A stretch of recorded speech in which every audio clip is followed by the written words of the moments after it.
Brazil's tax system has long been criticised for being overly complex, unfair, and a barrier to economic growth. And last year, Congress passed a sweeping reform to simplify that system, redistribute the burden, and even stimulate the economy while they're at it. But many details of this reform are still to be approved by Congress, and the process has been much less straightforward than initially anticipated. My name is Ewan Marshall, I'm Deputy Editor at the Brazilian Report, and this is Explaining Brazil.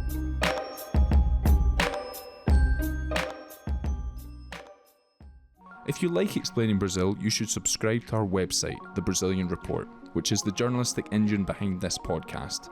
Or you can go the extra mile and make a donation to our newsroom, tipping our journalists via our Buy Me a Coffee page. And you can also subscribe to our Buy Me a Coffee fan page, pledging a monthly contribution to our newsroom in exchange for exclusive content that you won't find anywhere else. Our Buy Me a Coffee subscribers are Andrei Novoseltsev, Wild Rice, Jaciara de Oliveira, Carson Allen, Gabriel Luca, Pan Ludwig, Leslie Seal, Mark Hillary, Louise Renz, Erwan Menais, Aaron Berger, Kars Vrieswick, Alistair Townsend, Miller Renarcido, Peter Abramson, David Dixon, Jose Ozi Stankovic, Emerging Market Muser, Anna Lund, Peter Suffren, Anderson da Silva, and someone who chose to remain anonymous. And our Buy Me a Coffee members come from all over the world, so please, if we're butchering the pronunciation of your name, please send us an email. If you too believe in the importance of independent journalism, and if you want to hear your name on our podcast, go to buymeacoffee.com/Brazilian Report and subscribe to one of our membership levels. Click on buymeacoffee.com/Brazilian Report to find out more. After approving the broad rules of Brazil's tax reform at the very end of last year, the House and Congress approved two additional pieces of legislation this year, which aim to give teeth to the reform and set the legal framework for how these new tax rules are going to be enforced and how revenue is going to be distributed among the federal government and Brazil's states and municipalities. These bills are currently in the Senate, where they have been stalled for weeks now, as the calendar in the Congress this year was quite upended due to the municipal elections in October. And because usually in the campaign period, Brasília is left quite empty. Lawmakers go back to their constituencies and help their candidacies of their allies. And today, to discuss this situation, the tax reform regulation, I'm joined by Luis Felipe de Campos, a lawyer with over 20 years of experience in tax efficiency in Brazil. Luis Felipe, thanks a lot for joining us this week. Thanks for having me here, Ian. It's a pleasure. And I'm happy to share my insights on the tax reform. So let's just start. Perfect. And so, before we discuss where things are heading, and just to give us a little bit of context for our listeners, I'd just like to kind of talk about where we stand now, because in Brazil, the tax system, it's not uncommon for those who pay taxes in Brazil not to know exactly what they're paying. And those who take these taxes and collect these taxes, not to necessarily know exactly what they're collecting as well. Although, we say that, but Brazil's tax authority is known for being quite ruthless. It's nicknamed the lion for many people in its aggressiveness of kind of going after people who are avoiding tax or potentially even evading tax. And one of the main issues, I think, is Brazil has different tax regimes at the federal, state and municipal levels, which often overlap. And, the country's notorious bureaucracy increases the cost of doing business in Brazil and also can stand in the way of innovation at times. According to 2019 World Bank data, it takes an average of 1,500 hours per year, that's 187 workdays, to comply with Brazil's tax laws. And according to the data from last year, an average of 35 new tax rules were written every day in Brazil, which makes the effort of learning all of them and let alone knowing how to apply them a really, really difficult and almost impossible task. So, Luis Felipe, what is this tax reform going to do with this madhouse of a system, and why is it such a transformation? I guess it's going to be very transformative here. I guess the idea of the reform is to simplify and streamline this notoriously complex system. So the system that we have nowadays is as you said, overlapping taxes, extensive bureaucracy, you have red tape all over the place in Brazil. So it's for clients that are Brazilian, they're difficult for them to understand. Imagine like a multinational company trying to invest in Brazil. It's a nightmare. I guess I can count like many times that I'm trying to explain the tax system to a foreign shareholder, for example, or a foreign multinational, and they say, that is nonsense. How does that work?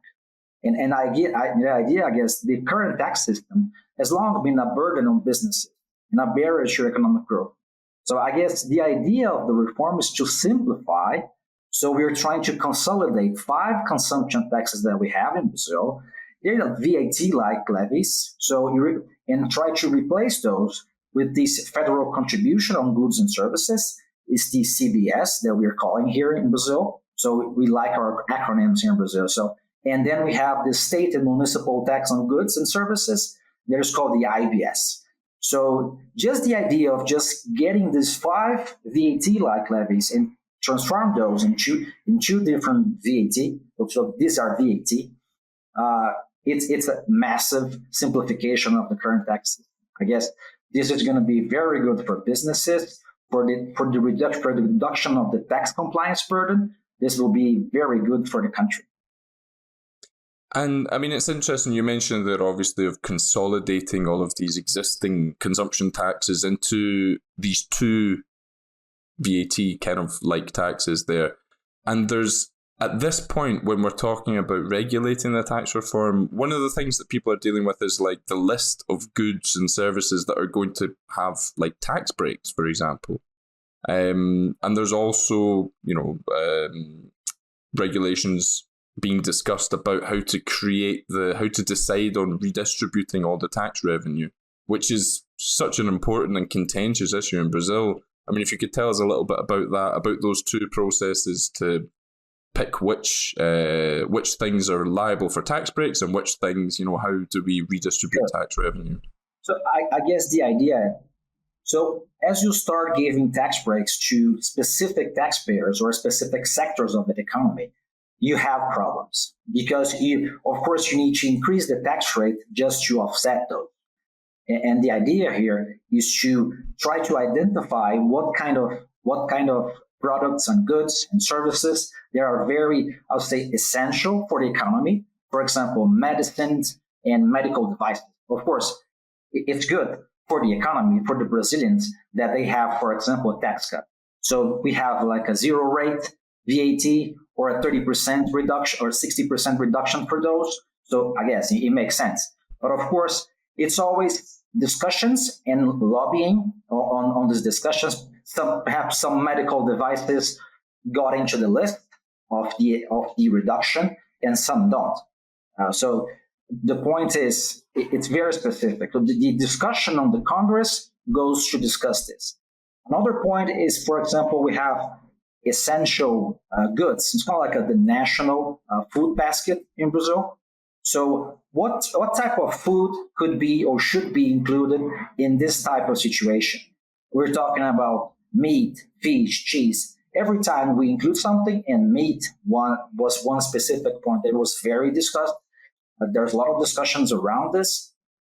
So this increased the tax rate, I guess, almost 1 percentage point. So it's very important to understand what we are able to subsidize.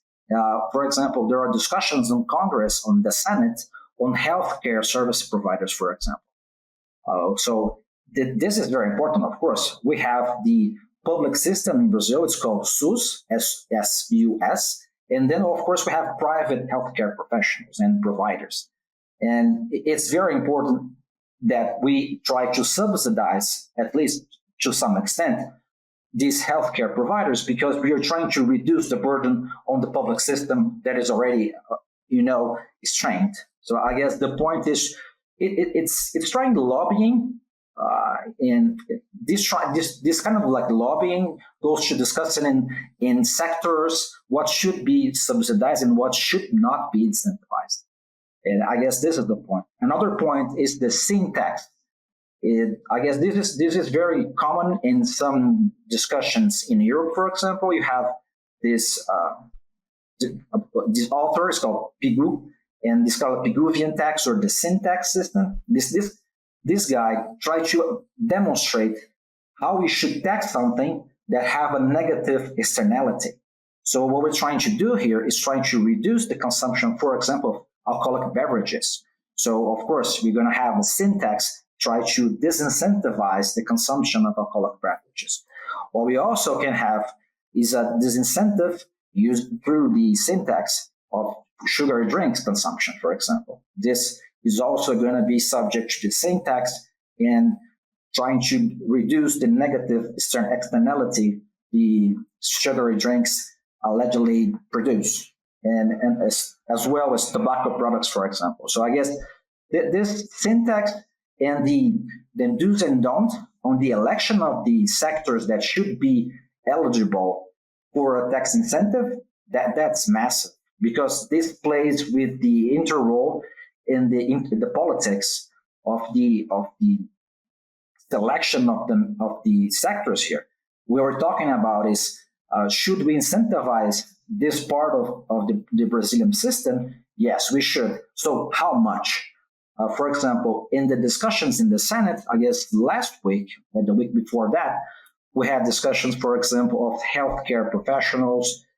We had discussions on the real estate development sector, and they're trying to reduce their tax burden based on tax policy reports prepared by external consultancy saying my tax burden nowadays is 7.8%.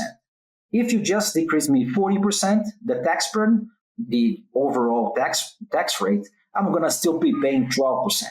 So I need an 80% reduction.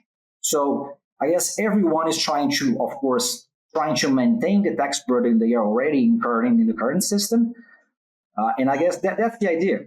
On the second point that you raised, I guess it's important, Ewan, that we discuss the committee. There is going to discuss how they're going to manage the tax revenue and redistribute those among federal, state, and municipal governments. This is within the context of the IBS and CBS. The committee is going to work. It's crucial. It's a crucial component on the tax reform, because on our constitution we have that the states and the municipalities, they are independent from the federal level. And right now what we are having is so you need to have a committee when among the states and among the municipalities you're able to discuss how you're going to distribute those, and also the involvement with the federal government, because you have to get some money of the CBS that is being raised by the federal authority. So I guess this is going to be very important. So everyone is afraid of losing revenue. So if you lose like a tax collection of 10%, it's going to be massive. There are a lot of municipalities in Brazil that they don't have enough money to buy themselves. If just they have a reduction of 10%, 20%, imagine the impact on payroll for municipal employees and state employees. This is going to be a nightmare for them. That's why I guess the committee plays a huge role in trying to elaborate a little more and how we're going to work together to make sure that the states still receive the amount of money necessary for their needs. Yeah, and I think that's just to really underline what you've said there is this process that we're in. We've just got so many different groups and sectors, and in these last cases you mentioned of states and municipalities, everyone just fighting for their own right, their own benefits perhaps, but also just the amount of tax that they're going to pay and the amount of tax that they're going to receive as well. And so, I mean, maybe it's then not surprising that this process has taken such a long time to come to fruition, to even start to come to fruition in Brazil, and also that it's still going to take a while to regulate. I mean, there was hopes that these bills, these tax reform bills, would pass before the elections this year, the October elections this year. Obviously, that didn't happen. We're now, we're only a couple of weeks away from the end of the legislative year. I mean, Congress is going to go on holiday soon for the end of the year. There's still a lot to do in Congress. I mean, Is there any chance that these bills are going to pass before the end of the year, do you think? I guess it's unlikely, Marco. It's unlikely. I guess there's a lot of discussions on Congress, as you discussed. We are talking about the budgetary deficit that we have, and we need to do something about it. And they're talking about like cuts on administrative and federal costs. So this is very important, and also the discussions on the budgetary grants that we have here in Brazil as well. This is very important. I guess we don't have enough time to make the alignment between left, right, and center, even with the budgetary grants. I guess this is going to be very challenging to be accomplished in 2024. I guess this is going to be decided finally in 2025. I guess we've been trying to get a tax reform for almost 30 years now, or more than 30 years now.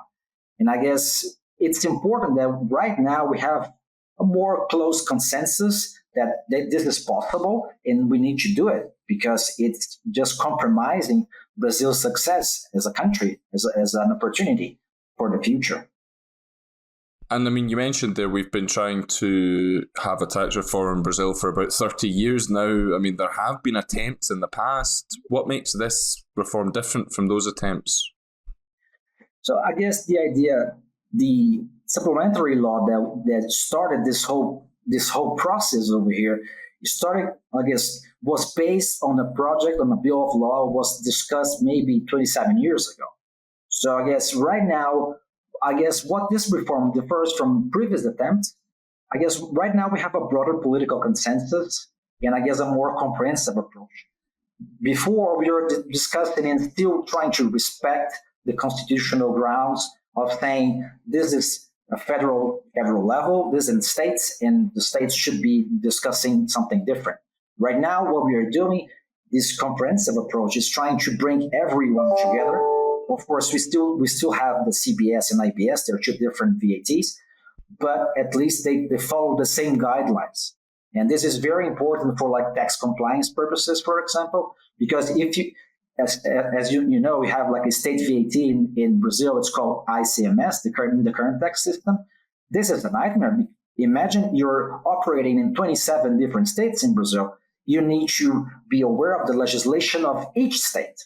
In this case, we're going to have at least some general guidelines, and in the states and municipalities, they're going to respect that. So you have a compliance tax burden that's going to be reduced at least 50%, because you're going to have the issuance of e-invoices or electronic invoices, and you're going to have kind of like a calculation of the tax to be payable automatically by the system. Of course, this brings some challenges and potential discussions, but I guess it's for a tax compliance burden perspective, this is a dream. This is a dream come true. I guess it's going to be very important to reduce the tax burden that we have in compliance purposes in Brazil.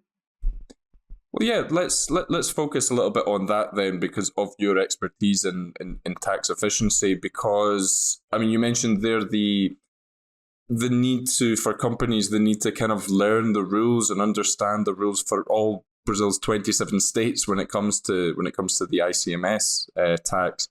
What are the other kind of most visible problems that the current tax system can pose to like multinational companies, and also, you know, how could this particular reform fix those problems potentially? Yeah, I guess the problems that we have right now is, as we discussed, high compliance costs, because you just need to have a specific team just to perform the compliance tax. You have a lot of acronyms and you need to comply with those. Everything's electronic. So you have like a very IT-backed services. It's important to have a lot of investments to set up those systems. So I guess this is important. And another point that we have here in Brazil is legal uncertainty. Because we have, for example, a services that could be deemed a product as a software, for example. We have a software. Is a software a service being provided, or is a good sold to the customer, for example? And there's a lot of discussion. So in the current system, if you have a product, you should be liable to ICMS. if you have a service being provided, you should be paying ISS, the service tax here in Brazil. So this is due to the municipalities. So you have a discussion, who should I be paying ICMS, to the state, or should be paying ICS to the municipality? So this brings a lot of legal uncertainty. And with the new guidelines that we have everyone is going to be taxed the same way. So we don't have that discussion, what is the nature of that service, what's the nature of that product. It's going to be products and services being treated as the same. So I guess this is going to be very good for this, trying to avoid this legal uncertainty, or at least reduce it, of course, because I guess it's just interpreting, and in interpretation you can have like a lot of results or different results. But I guess it's going to reduce legal uncertainty for sure. And there are a lot of discussions on tax input credits recovery, because you have a lot of VAT-like systems or taxes. They work like you take some input credits and then you have output that you can just pay the offset of those, the net of those. And there's a lot of discussions. Let's assume you took some input credits like 100, and then you should be paying 20 on the output. But then afterwards, your tax credit is disputable or disputed by tax authorities. So you start a discussion that could last 15 years in Brazil. So I guess right now you're saying you're going to get the tax credit for everything that you acquire. Everything that you purchase, you're entitled to a tax credit. So it just reduces this legal uncertainty of, am I entitled to get that credit? So you just avoid that. Everything is creditable until there's an exception in the law. But for the rest, I guess this is going to be very good for the simplification of the structure, the tax structure in Brazil, and improve this kind of like a streamlined credit system, because you just take input credits for everything. Okay, yeah, fascinating. And so, Luis Felipe, I mean, we're talking about these tax reform discussions. We've been talking about it on the Brazilian report for quite some time now. But if we're talking about when this is actually going to be implemented, when this is going to become part of Brazilians' everyday lives, we're looking much further in the future, right? So how long would these reforms take to be fully implemented? And, might there be any issues in terms of a transition period? So the tax reform is going to be, so of course, assuming it's going to be approved 24, 25, it's going to start a transition period in 2026. And this is going to go until 2032. In 33, so we have the full new tax system in Brazil.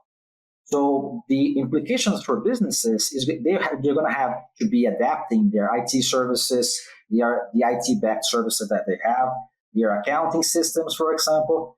They need to retrain their personnel. So this is going to be very important for them. They need to identify what are the gaps they have in the system, and they need to implement this as soon as possible, because you're going to be making two calculations for taxes. For the current system there, we still have ICMS, PIS and COFINS, ISS. So these acronyms for the old VAT-like levies that we have in Brazil. You still need to comply with those. And at the same time, you're going to have like a reduced tax rate for the CBS and IBS. And so you're going to make those two calculations. You need to make sure your accounting systems are okay with those, your IT systems are able to process all this information. I guess this is going to be very challenging for everyone. And yeah, I mean, just to finish off here then, to make use of your own expertise in the field of tax efficiency, I mean, beyond this idea of just, altering IT systems, is there any other advice that you would give to business owners or just everyday citizens to prepare for the changes that this tax reform is going to bring about? Sure. And I guess this is going to be very important for everyone. So this could be a make or break you situation for like service company, for example, because they don't have enough credits to offset. So maybe they're going to have a tax increase. So you need to stay informed about the reform. So trying to assess what the implications of the tax reform as it sits right now for your business, because this is going to be very important for you each individual business to assess. And this, of course, sometimes you need to adapt or increase or reduce your pricing strategies. You need to adjust your prices, because if you're a service provider and you're not entitled to a lot of tax credits, for example, sometimes you need to increase your price just to make sure you have enough profit to just repay yourself. So it's very important that companies start assessing potential impacts on their business and how they should price it accordingly. And I guess, as we said, it goes without saying, you need to review what your IT systems and accounting systems are making, and you need to retrain your personnel just to make sure they are understanding what they should be doing and trying to assess the potential impacts before it's actually implemented. And of course, we're going to have some long-term benefits as a country because we are trying to reduce the tax compliance burden. Of course, this allows you to have a smaller team for the tax compliance. And of course, sometimes you're able to make more intelligent solutions, intelligent decisions on tax services. Maybe just tax planning is something that you should be emphasizing instead of just staying on tax compliance burden. So you need to also contemplate some long-term business strategy in Brazil, because the idea of the tax system is going to be different. So you need to adjust, and potential opportunities, of course, if they're going to come, you need to be ready for those. Excellent. So Luis Felipe de Campos, a lawyer with 20 plus years of experience in tax efficiency in Brazil, and also a partner at São Paulo law firm Paulinho Goulart Cardoso. Luis Felipe, thank you so much today for your insights. Thank you very much for having the podcast, and I'm happy to discuss further if you need me. I'm sure we'll speak to you again soon. Thanks very much. Thank you. If you like the Explaining Brazil podcast, give us a 5-star rating wherever you get your episodes. Or better yet, subscribe to the Brazilian Report, the journalistic engine behind this podcast. We run exclusively on subscriptions, so it's your support that keeps us going and growing. You can also sign up to become a member of our Buy Me a Coffee community by going to buymeacoffee.com/Brazilian Report. By joining, you'll get access to exclusive content and a shout out on this podcast. We at the Brazilian Report have been recognised for our quality, winning several international awards. In April 2024, we were named the best news website in the Americas for a small or local newsroom by the World Association of News Publishers, and we won Best Story at the 2024 Digiday Media Awards for our expose on an attempt to hack one of Brazil's Supreme Court justices.